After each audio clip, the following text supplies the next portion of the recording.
بسم الله الرحمن الرحيم أقم الصلاة لدلوك الشمس إلى غسق الليل وقرآن الفجر إن قرآن الفجر كان مشهودا আল্লাহ পাক রব্বুল আলামিন ইরশাদ ফরমান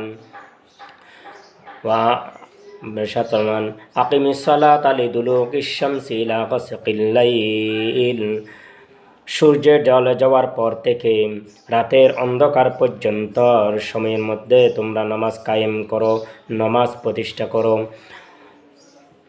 ওয়া কুরআন আল ফাজরি, এবং ফজরের নামাজের পর তোমরা কোরআন তেলাওয়াতের যত্নবান হও। ইন্না কুরআন আল ফাজরি কানা মাশহুদা, ফজরের সময় কোরআন তেলাওয়াত হচ্ছে ফেরেশতাদেরকে হাজিরা দেওয়ার সময়। কেন? আমরা যদি নামাজ 5 ওয়াক্ত নামাজ পড়ি, ফজরের সময় কোরআন পড়ি, যে আল্লাহ পাক রব্বুল আলামিন যে ফজরের সময় কোরআনের কথা এত গুরুত্ব দিলেন, রাসূল করিম সাল্লাল্লাহু আলাইহি সাল্লামের ইরশাদ ফরমান, আল্লাহ পাক রব্বুল আলামিন দিনে ডেলি 2 বার ফেরেশতা নাজিল করেন। আমাদের হিসাব নিয়ে কিছু ফেরেশতা চলে যায় আর কিছু ফেরেশতা আবার অবতরণ করেন। এক সময় হচ্ছে ফজরের সময় আমরা যখন নামাজ পড়ি, নামাজের পরে যখন নামাজের সময় যারা সারা রাত ফেরেশতা ডিউটি করেছিল তারা যখন আল্লাহর কাছে চলে যায়, এমন গিয়ে বলে, আল্লাহ রাব্বুল আলামিন আমরা আসার সময় দেখতেছি আপনার বান্দারা নামাজ পড়ে কোরআন তেলাওয়াত করতেছে, এটা আল্লাহর কাছে হাজিরা দিবে। যখন আমরা সন্ধ্যা এবং আসরের সময় যখন আল্লাহর জিকির আজকার নামাজ পড়ি, তসবিহ করি, সূরা হাশর পড়ি, তখন ফেরেশতারা যখন আবার ওই যারা সারাদিন ডিউটি করলো যখন আরবায় চলে যাবে আল্লাহর আরশে আজিমে, তখন ওই সময় আল্লাহর কাছে বলবে, ইয়া রাব্বুল আলামিন আমরা আসার সময় আপনার উম্মত দেখতেছি জিকির আজকারের মধ্যে কোরআন তেলাওয়াতের মধ্যে আছে, এটা তারও ফজরের সময় তারও আসরের সময় চলে গিয়ে সারা রাত আবার যারা আসবে সারা রাত আল্লাহর কাছে আল্লাহর যে আমাদেরকে ডিউটি করবে, আমাদের কাজে যা আমরা কী করি না করি এটা লিখবে। এই জন্য আল্লাহ পাক রব্বুল আলামিন ফজরের সময় গুরুত্ব দিলেন। কেন?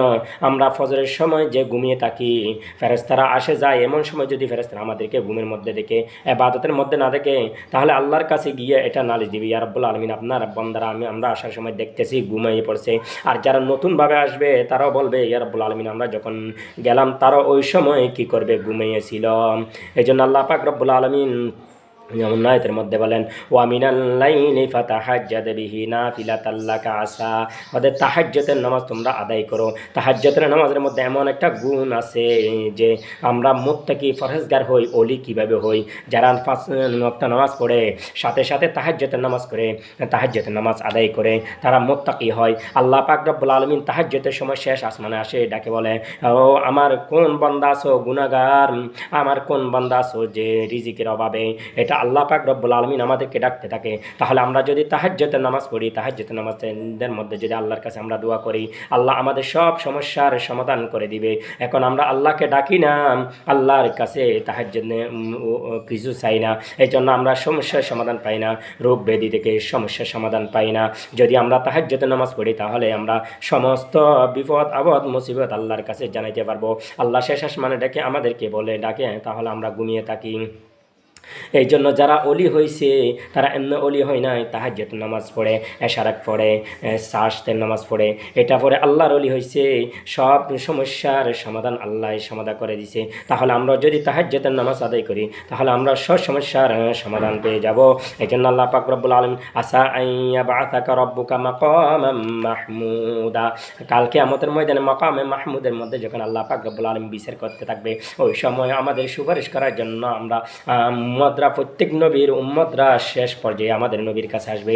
আমাদের নবীর কাছে বলবে, ইয়া রাব্বুল আলামিন আমরা হাশরের ময়দানে আর সহ্য করতে পারছি না, আপ সহ্য করতে পারছি না।